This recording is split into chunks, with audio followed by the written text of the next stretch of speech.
Hello and welcome to Let's Talk SEO. So as an SEO, one of the things that I've always asked myself, and I've done quite a bit of work on trying to find out, is when Google lands on a page and it sees a bunch of links, which link does it consider first for ranking purposes? Now I know a lot of people are going to say it's obviously going to be the first link on the page.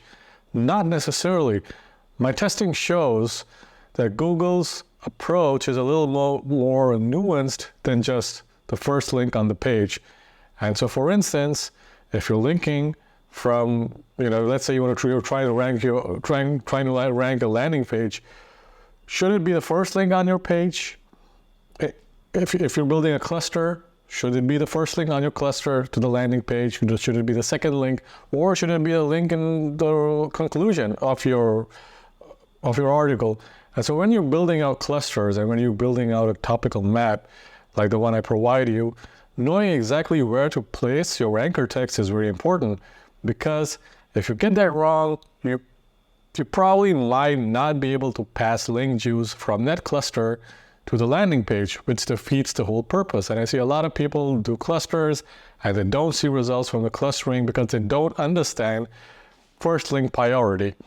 And so in this video, what I've done is I've broken down a case study. I had a bunch of notes because I have like a lot of notes on everything, but it's not really well organized. I know the conclusion and I know what I want to do with those notes, like implement what I've tested into my client SEO. But a lot of times it's a lot to put together for a video, and then also make it easy so that everyone that's on my channel can understand and take that information and action that out on their website. Okay, so before I jump into this case study, I just want to say I offer SEO services for a living. There's a link in the description that will take you to a Google Forms. Fill the form and I'll get in touch with you if you're looking for monthly SEO. However, if you're just someone who has a website that's not doing so well, or that was doing well but is not doing so well right now, you should want to get my website SEO audit service. The link to my audit service is in my description. Just go to my website, buy the audit service, and I'll start auditing your website. Now, the difference between my audit and any other audit that you can buy off the internet is the fact that it's very detailed, number one. And number two, not only do I find issues that you can fix, I also describe how you can fix them. I also give you a strategy on how to grow your website. I also point out if there's an algorithmic penalty, how to get over the algorithmic penalty, and then build your website from there onwards. So it's not just about just finding a bunch of things just finding a bunch of issues that just about any SEO tool can do, but this is like I sit down and I do this manually. And because I've done this for hundreds of websites in the past few years, I literally have a lot of experience, so I can just look at the website and I know exactly what I'm dealing with. Now it's just a matter of me finding, proof, and then putting that together and providing the report to you with an actionable way to start improving your SEO. The other thing I also do is I provide a topical mapping service.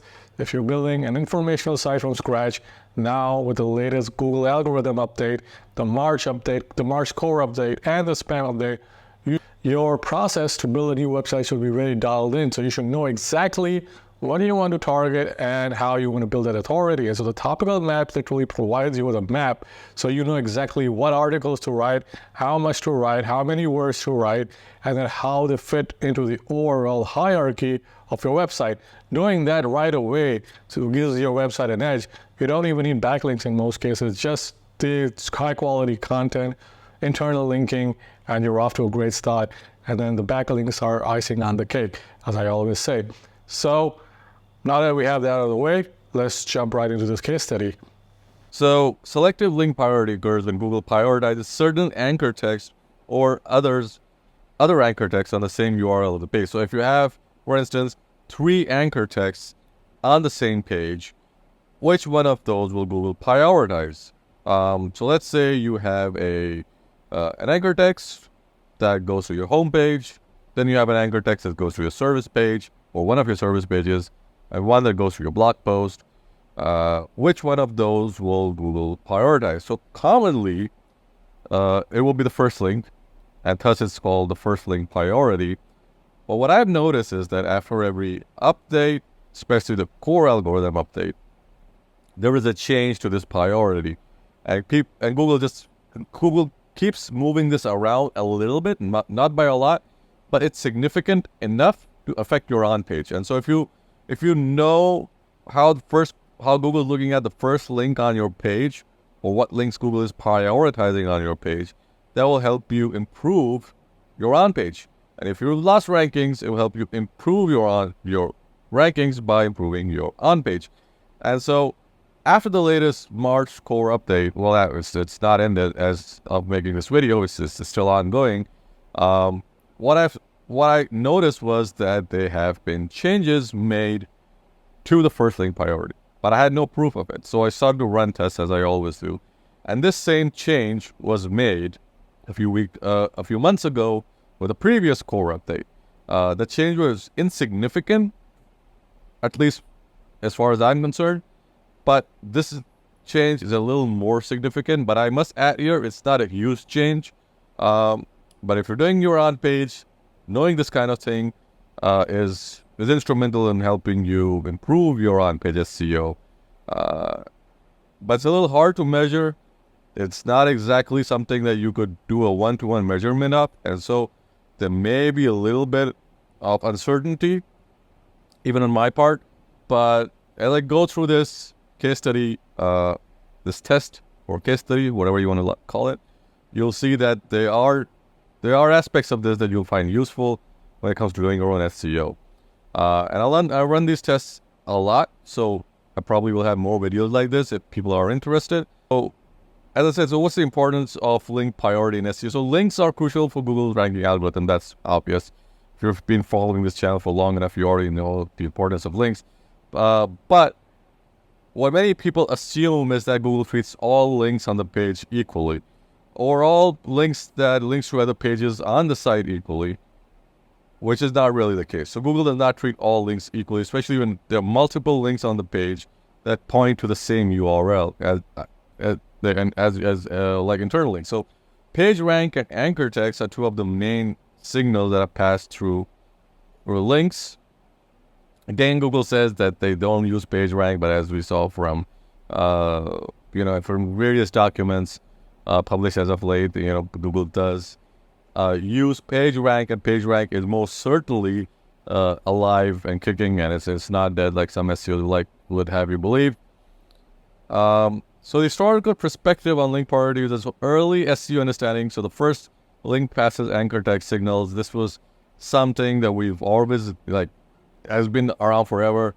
Us SEOs still assume that the first link on the page passes the most authority or the most signals, and so that if you're trying to build a link to a page, and if the page you're trying to rank, you want to have that as the first anchor text. But changing Google's algorithm, as I mentioned earlier, have made it a little harder to test. So it's kind of muddied the pool a little bit.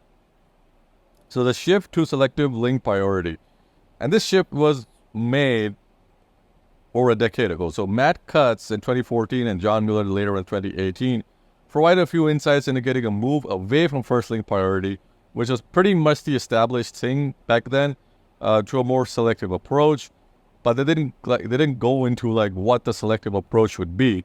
So Google may choose to count only certain anchor text and not necessarily the first one. It's kind of made it hard to figure out exactly what's going on with your on page without testing.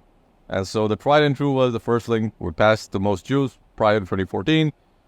Then this kind of became a little more convoluted, and we had to do a little more testing to figure out what's going on.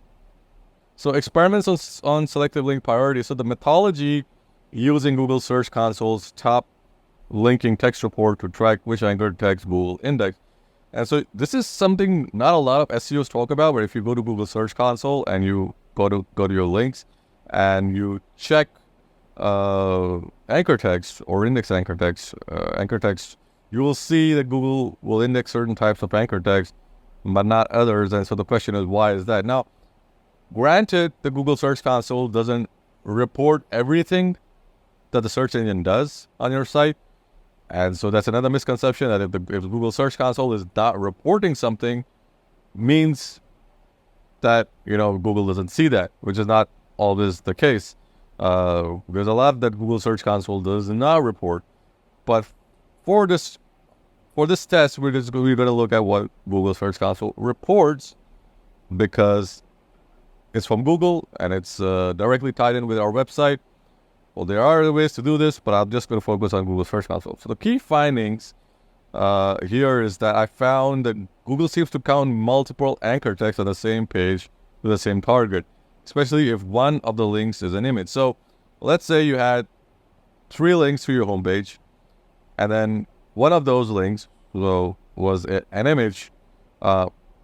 It would mean that one link to your homepage will be counted, and the one link, the one anchor text to the homepage will be counted, and the one that links from an image to your homepage will be counted, but the other one may not be counted. So key takeaways from the experiments was that image and text combination. So Google can count both the anchor text if one link is an image. And so if one of your anchor texts is a regular anchor text, the other anchor text is an image, then Google will count both. If there are multiple text links, when multiple text links to the same target are present, then Google may index only the first text link anchor, which means if you have 3 links that go to your homepage, the one right on top, the very first one will be counted. The 2 others will not be counted. Image links, so Google may index the first image link's anchor text regardless of its position. But this also depends on how many images and anchor text you have with the images.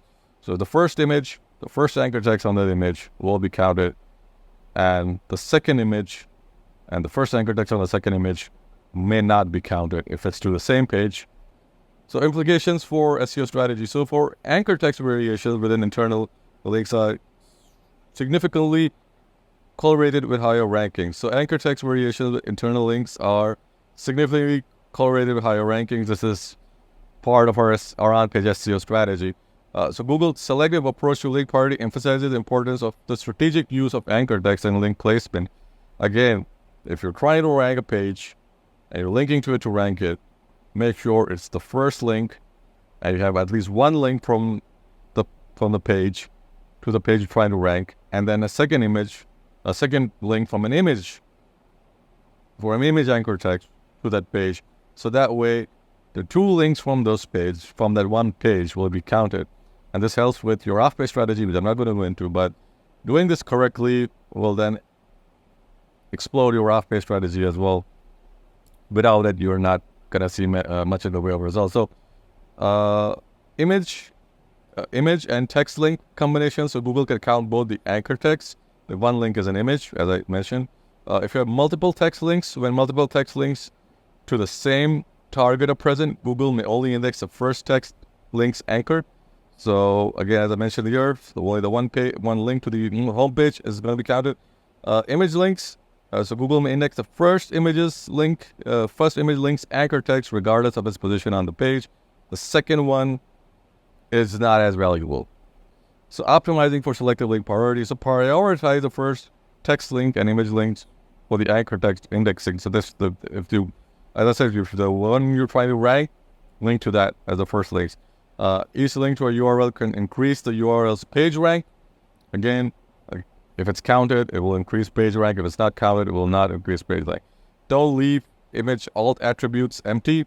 Vary them from text link anchors. Again, a big mistake people make is they don't add image alt attributes, especially if the image is on the page. Add the attributes, turn it into an anchor, link to the page you're trying to rank. Consider the impact of navigational links on anchor text variations. A lot of SEOs don't talk about it, but there is a little bit of an impact, as we've seen.